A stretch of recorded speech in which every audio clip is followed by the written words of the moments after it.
अदावर ड्रामे की next episode में अब किस तरह से अरीबा सबकी आंखों में धूल झोंक रही है। सिर्फ खाला में ही है जो कि अरीबा की चालाकियों को खूब अच्छी तरह समझ रही है। मारिया को तो बेवकूफ़ बनाना ही आसान है और रेहान तो पहले से ही अरीबा पे अंधा यकीन करता है। किस तरह से अरीबा ने मारिया को जॉब का आइडिया देकर फिर उसे कितनी चालाकी से रेहान के सामने झूठा साबित कर दिया।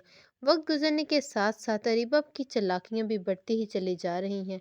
अब रेहान की बेटी भी बड़ी हो चुकी है। रेहान और अरीबा की वेडिंग एनिवर्सरी होती है और अरीबा बहुत खुश होती है और रेहान भी अरीबा को कहता है कि मैं तुम जैसा हमसफ़र पाकर बहुत पुरसकून और मुतमईन हूँ। तो अरीबा अपनी खाला माँ के चेहरे पर हाथ रख के तंजिया मुस्कुरा कर कहती है कि खाला माँ अब आप टेंस लेना छोड़ दें। और अरीबा और रेहान की वेडिंग एनिवर्सरी पे वो दोनों बहुत खुश होते हैं एक साथ और अरीबा भी बहुत खुश होती है क्योंकि रेहान अब उसे दिल से एक्सेप्ट करने लगा है। तभी नूर अपनी दादी और फूफो के पास होती है, भागकर रेहान और अरीबा की तरफ जाती है कि वेटर से टकरा जाती है। तभी रेहान गुस्से से अरीबा को डांटता है। रेहान तो परेशान ही हो जाता है, अरीबा को डांटता है कि नूर तुम्हारी जिम्मेदारी है, तुम्हें उसका ख्याल रखना चाहिए।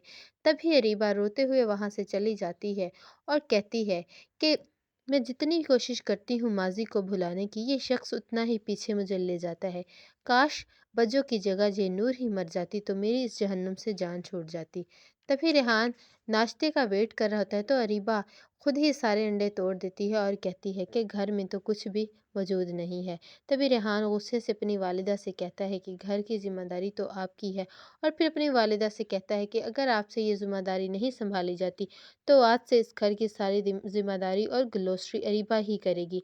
तभी रेहान की वालिदा कहती है कि कल की आई हुई लड़की किस तरह से घर संभालेगी। तभी रेहान कहता है कि जब ये कल की आई हुई लड़की मेरी बीवी बन सकती है तो फिर इस घर की जिम्मेदारी क्यों नहीं उठा सकती। आप सब इस बारे में क्या कहते हैं? कमेंट करके अपनी कीमती राय से लाजमी आगाह कीजिएगा। मज़ीद ड्रामा रिव्यूज़ के लिए हमारे चैनल को सब्सक्राइब कर लीजिएगा। अल्लाह हाफिज़।